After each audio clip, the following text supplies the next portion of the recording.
पत्रम पुष्पम तोयम यो मे भक्ता प्रियच्छति। कोई उसे तुलसी दल चढ़ाए तो प्रसन्न हो जाता है, कोई उसे थोड़ा जल चढ़ा दे तो प्रसन्न हो जाता, हर परिस्थिति में प्रसन्न रहता है। बात करते करते नदी के पार गए। सुदामा ने पूछा, भैया मुरली मनोहर थोड़ा बताओगे ना, कितना दूर और है द्वारिका, हम कितने दिन में पहुंच जाएंगे? बोले बाबा सच बताऊं, आपकी या दशा को देख के मुझको ऐसा लग रहा हो अभी 6 महीना और लगेंगे। बैठ के जमीन पे, तेरी 100 बार इच्छा करे तो हमको बुलाना, नहीं हम तो यही बैठेंगे। सोए थे नदी के किनारे पर, आंख खुली तो पाया अपने को द्वारिका में। अरे मैं नदी के किनारे पे सोया, ये कौन सा नगर है? पूछ लिया किसी से, भैया हमें द्वारिका में जाना है, कृपया बताओ ना शिवरंजनी में।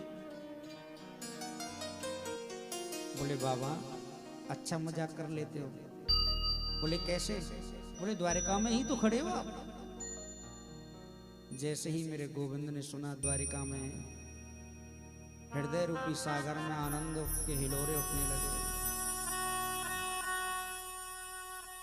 वारे मेरे गोविंद तूने कृपा कर दी। भैया द्वारिका में हमारे कन्हैया को घर कौन सो है, अब कौन जाने कन्हैया के नाम से। द्वारिकावासी बोले बाबा कोई सेक्टर नंबर, कोई मकान नंबर, कॉलोनी नंबर, कछु नाम बताओ तभी तो बताएंगे हम उनका एड्रेस है। सुखदेव जी कहते परीक्षित, सुदामा ने कहा भैया अब देखो मकान नंबर, सेक्टर नंबर, कॉलोनी तो हम नहीं जानते, लेकिन इतना जानते हैं आजकल वो द्वारिका के राजा हैं। जैसे ही कहा द्वारिका के राजा हैं, द्वारिकावासी बोले ब्राह्मण देवता तुम क्या कह रहे हो? तुम जानते भी हो तुम किसका नाम ले रहे हो? उनका नाम आजकल बड़े सम्मान से लिया जाता है। अनंत श्री संलग्नकृत छत्रपति सम्राट धर्म चक्रवर्ती सर्वेश्वर यदकुल कमल दिवाकर श्री श्री कृष्णचंद्र महाराज द्वारिकाधीश। सुदामा बोले सही बता में भैया, आपने तो ये नाम लियो, हम पे अभो नहीं लेवे कोई नाम। हम तो केवल बचपन में बातें कन्हैया ही के भैया। अब जो कछु इनको नाम है ठीक है, वो यहाँ के राजा हैं, इतना हम जाने, हमें उनके घर पहुंचाओ। कुछ लोग कहते हैं द्वारपालों ने धक्का मार दिया था, ये नहीं, जैसा राजा होगा वैसी प्रजा होगी। मेरे गोविंद तो सबका सम्मान करने वाले हैं। अभिवादन शीलस्य नित्यम वृद्ध्योपसेवनम चत्वारिष्ट वर्धन्ते आयुर्विद्या यशोबलम। लोगों ने कहा बाबा ये जो सुंदर अट्टा अटालिया, ये जो महल दिखाई दे रहे हैं ना, ये सब द्वारिकाधीश के ही महल हैं। धीरे धीरे धीरे सुदामा वहां पर पहुंचे। मूल भागवत के आधार पर तो सुदामा जी सीधे रुक्मणी के महलों में पहुंचे हैं, लेकिन टीकाकारों का बड़ा सुंदर मत है।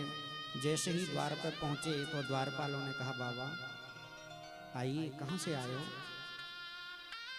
पूरे शरीर पर ओग बह रहे हैं पसीना से, पैरों की विवाइयों से रक्त बह रहा है। बोले भैया मैं कृष्ण के बचपन का सखा हूं, दर्शन करने के लिए आया हूं, बहुत थक चुका हूं, एक बार जाकर कहो ना उनसे। बाबा आप या विश्राम करिए, क्योंकि उनका भी विश्राम का समय हो चला है, शायद वो अपने विश्राम कक्ष में गए होंगे, इसलिए अब इस समय हम उनको आपकी खबर नहीं दे सकते। सुनो, आपको ये लगता हो कि मैं उनसे कुछ याचना करने आया हूं, मांगने का आया हूं, तो ऐसी बात नहीं है। आप जाकर के मेरी खबर उन तक पहुंचा दो, उसको अच्छा लगेगा तो आकर के मिल लेगा, और अच्छा नहीं लगेगा तो हम लौट कर चले जाएंगे। ऐसा सुनते ही द्वारपाल गए, भगवान को प्रणाम किया। कहिए, द्वारपाल बोले, हे प्रभु, इस दास को आपकी द्वारिका में सेवा करते हुए इतना समय बीत गया, एक से एक बड़ी विभूतियां द्वारिका में आई, लेकिन आज जिस विभूति के दर्शन किए हैं, ऐसी विभूति आज तक पहले मैंने कभी नहीं देखी। भगवान लालायित हो गए। कौन है बताओ ना। कि शीश पगान झगा तन पे,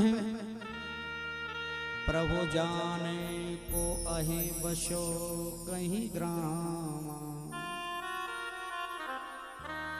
धोती फटी सी लटी सी दुपटी, और पाहे उपाहन की नहीं सामा।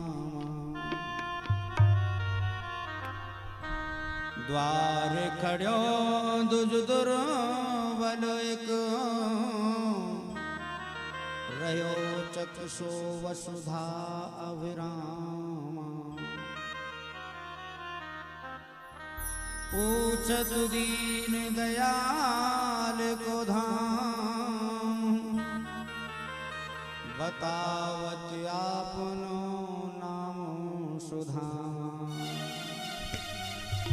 जैसे ही सुदामा सुना, सुदामा सुदामा सुदामा कहकर दौड़ते हुए गए मेरे गोविंद। सुदामा सुदामा कहकर दौड़ रहे हैं, पीछे भगवान की पत्नी प्रद्युम्न अनिरुद्ध शांब सब दौड़ रहे हैं। भगवान क्या हो गया, नंगे ही पैरों बालू में दौड़ते हुए गए, और जाकर के आज मेरे गोविंद ने सुदामा को हृदय से लगा दिया।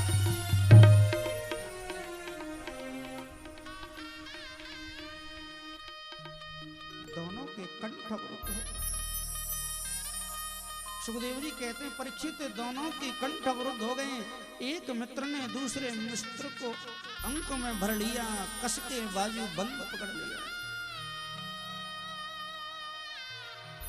पूरी द्वारिका की दरगाह में खड़े भगवान की सभी पत्नी प्रद्युम्न अनिरुद्ध शांब उद्धव बड़े बड़े मंत्री देख रहे हैं। देखो तो सही, धन्य है, आज ये कौन आ गया द्वार पर। भगवान ने मन में विचार किया, मेरा मित्र दुबला पतला है, मैंने इतना कस के पकड़ लिया, कहीं इनकी हड्डियों को कष्ट न